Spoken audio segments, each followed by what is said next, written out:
तेनालीराम की कहानी नाई की उच्च नियुक्ति।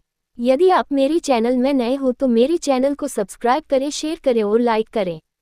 धन्यवाद। इस कहानी में महाराज कृष्णदेवराय एक अज्ञानी नाई को दरबार में उच्च नियुक्ति देने का वचन दे देते हैं। इसका अन्य दरबारियों पर क्या प्रभाव पड़ता है? तेनालीराम क्या करता है? यही इस कहानी में बताया गया है। सुनिए। शाही नाई का महाराज कृष्णदेवराय के बाल काटने और दाढ़ी बनाने महल में आना जाना लगा रहता था। जब वह राज दरबारियों को देखता तो स्वयं भी राज दरबारी बनने सपने देखा करता था। एक दिन जब वह महल आकर महाराज कृष्णदेवराय के शयन कक्ष में गया तो देखा कि महाराज गहरी नींद में सोए हुए हैं। उसने सोते सोते ही उनकी दाढ़ी बना दी।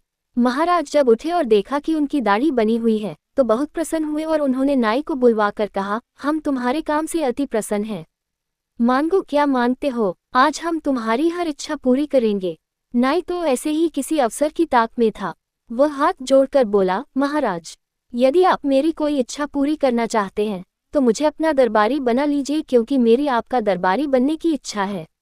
महाराज कृष्णदेवराय ने बिना सोचे समझे ही उसे अपना दरबारी बनाने की हामी भर दी। नाई बहुत खुश हुआ और सभी जगह ये बात बताने लगा। जब दरबारियों को ये बात पता चली तो वे चिंतित हो गए।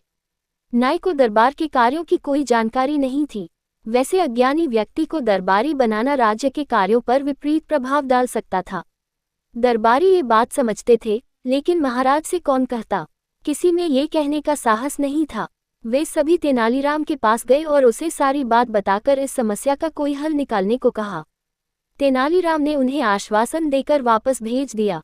अगले दिन रोज की तरह महाराज सुबह सुबह नदी किनारे टहलने गए। वहां उन्होंने देखा कि तेनालीराम एक काले को कुत्ते को रगड़ रगड़ कर नहला रहा है। ये देख उन्हें बड़ा आश्चर्य हुआ। वे तेनालीराम से बोले, सुबह सुबह ये क्या कर रहे हो तेनाली? तेनालीराम बोला, महाराज, मैं इस कुत्ते को रगड़ रगड़ कर नहला रहा हूँ ताकि ये सफेद हो जाए। अरे काला कुत्ता सफेद कैसे होगा तेनाली? महाराज ने हंसते हुए पूछा।